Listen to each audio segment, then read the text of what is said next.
अस्सलामुअलैकुम, welcome back to my channel Study World. I hope आप सब खैरियत से होंगे।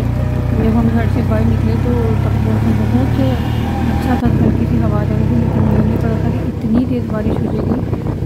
मैंने कुछ लेनी थी फातिमा की मेडिसिन, तो मैं घर से निकली तो घर से उस टाइम थोड़ा मौसम ठीक है, लेकिन घर से घर से निकली तेज़ तब तो इतनी तेज़ बारिश हो गई।